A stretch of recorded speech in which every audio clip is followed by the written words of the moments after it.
ദേ ശനിയാഴ്ച വൈകുന്നേരം ഈ മഴയൊക്കെ കൊണ്ടിരുന്ന് കഴിഞ്ഞപ്പോൾ പെട്ടെന്നൊരു ബൂതി ഏത്തപ്പഴം കൊണ്ട് ഒരു പായസം ഉണ്ടാക്കണമെന്ന്. അത് വേറൊന്നും അല്ല കേട്ടോ, ഈ പ്രാവശ്യത്തെ ഓണത്തിന് ഞങ്ങളുടെ ഫ്രണ്ട്സ് ഉണ്ടാക്കിയതുകൊണ്ട് ഒന്ന് കഴിച്ച് എനിക്ക് ഭയങ്കരമായിട്ട് ഇഷ്ടപ്പെട്ടു പോയൊരു പായസം.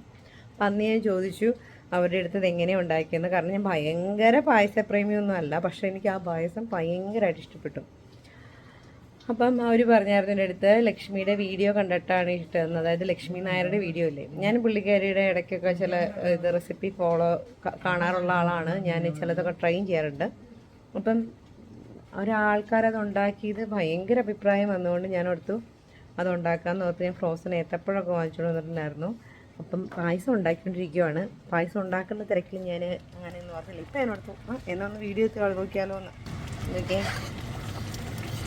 ഇവിടെ ഒരാൾ ചായ ഉണ്ടാക്കുന്നു. ചിക്കൻ ഉണ്ടാക്കിയത് ചൂടാറാനായിട്ട് വെച്ചേക്കുന്നതാണ്. ഒരു കോമ്പിനേഷൻ ഇല്ലാന്ന് നിങ്ങൾക്ക് തോന്നും, പക്ഷെ എന്നാലും ഇത് ഏത്തപ്പഴം പുള്ളിക്കാരി പറഞ്ഞതിനകത്ത് ഏത്തപ്പഴം വേവിച്ചിട്ട് അരച്ചിട്ടാട്ടോ ഉണ്ടാക്കേണ്ടത്. പക്ഷെ ഞാൻ അരച്ചില്ല, കാരണം ഞാൻ കഴിച്ചതും അവൻ അരച്ചതായിരുന്നു. പക്ഷെ എനിക്ക് തോന്നുന്നു ഇച്ചിരി ഒന്ന് ഏത്തപ്പഴം ഒന്ന് കടിക്കുന്നത് ഇച്ചിരിയുടെ ടേസ്റ്റ് ആയിരിക്കുന്നു. അപ്പോൾ അതുകൊണ്ട് അങ്ങനെയൊന്ന് ഉണ്ടാക്കി നോക്കാമെന്ന് ഓർത്തുകൊണ്ടാണ്. ഞാൻ ഉണ്ടായി വരുമ്പോൾ പറയുമ്പോൾ എങ്ങനെയുണ്ടെന്ന്. അപ്പോൾ ഇതാട്ടോ എൻ്റെ പായസം. ഞാൻ മുന്തിരി കുറച്ച് ഇട്ടിട്ടുള്ളൂ, എനിക്ക് ഭയങ്കര ഇഷ്ടമല്ല മുന്തിരിങ്ങ, പക്ഷെ കാഷ്യൂനട്ടൊക്കെ ഇട്ടിട്ടുണ്ട്. ഇനി കുടിച്ചു നോക്കിയിട്ട് ഞാൻ പറയാം എങ്ങനെയുണ്ടായിരുന്നു. ഈ ഏത്തപ്പഴത്തിൻ്റെ ഒരു പായസത്തിൻ്റെ ഒരു പ്രത്യേകത ചെറിയൊരു പുളിപ്പുമുണ്ട്, അങ്ങനെ മധുരമുണ്ട്. അപ്പോഴത്തേക്കും പ്രവീൺ വരുന്നുണ്ട്. പ്രവീൺ ചോദിച്ചൊരു ചായ ഉണ്ടാക്കി തരാമോ എന്ന്. ഞാനൊരു ചായയും കൂടെ സൈഡിൽ വയ്ക്കുവാണ്. ചൂട് ചായ. പ്രവീൺ ചെറിയ ഗ്ലാസ്സിലേ ചായ കുടിക്കുള്ളൂ, അതുകൊണ്ട് ഭയങ്കര പാടാണ് ചായ ഉണ്ടാക്കാൻ. ഒരിച്ചിരി ചെറിയ ഗ്ലാസ്സാണ്, ഒരിച്ചിരി വെള്ളവും ഇച്ചിരി പാലും മതി.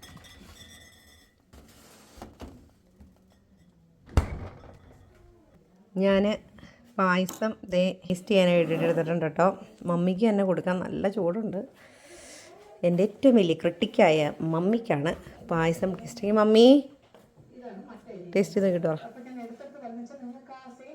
നല്ല ചൂടുണ്ട് കേട്ടോ.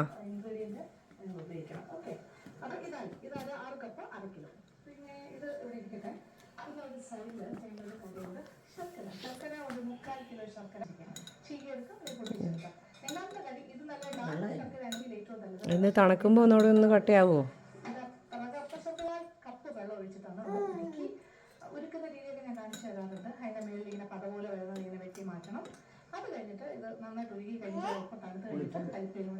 അതാ ഏത്തപ്പഴത്തിന് ചെറിയൊരു പുളിയുണ്ട്.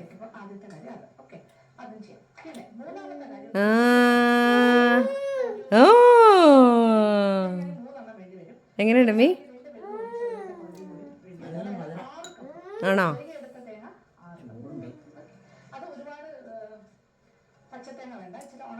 നല്ലതാണോ ചേച്ചാ? യമ്മിയാനോ? മധുരം ആയതുകൊണ്ടായിരിക്കും. ഇനി വേണ്ട, ഇനി വേണ്ട. മമ്മി പറഞ്ഞത് ഇച്ചിരി മധുരം മുന്നോട്ടാണെന്നാണ് പറഞ്ഞത്. ഒന്ന് തണുത്ത് ആറി കഴിയുമ്പോൾ നോക്കാം. അപ്പോഴേക്കും ചായ റെഡി. അങ്ങനെ നിങ്ങൾക്ക് ആർക്കും ഉണ്ടെങ്കിലും ഇങ്ങനെ കഴിക്കണമെന്ന് ആഗ്രഹം തോന്നുന്നു, പെട്ടെന്ന് ഉണ്ടാക്കാമെന്ന് എനിക്ക് തോന്നിയിട്ടോ. പായസം ഉണ്ടാക്കുന്നത് അത്ര ഭയങ്കര പാടല്ല, കാരണം നമുക്കിവിടെയും നാട്ടിലാണെങ്കിൽ അത് ഭയങ്കര പാടാണ്. കാരണം തേങ്ങ ചിരണ്ടി തേങ്ങാപ്പാലെടുത്ത് അങ്ങനെയൊക്കെ വേണ്ടേ. പക്ഷേ ഇവിടെ നമുക്ക് പെട്ടെന്ന് ഉണ്ടാക്കാവുന്നൊരു സാധനമായിട്ട് എനിക്ക് തോന്നിയിട്ടുണ്ട്. ഹാർഡ് വർക്ക് ഇല്ലെന്നല്ല, പക്ഷേ നാട്ടിലത്തെ അത്രയും ഹാർഡ് വർക്ക് ഇല്ലാതെ പെട്ടെന്ന് ഉണ്ടാക്കാം. അപ്പം ശരി.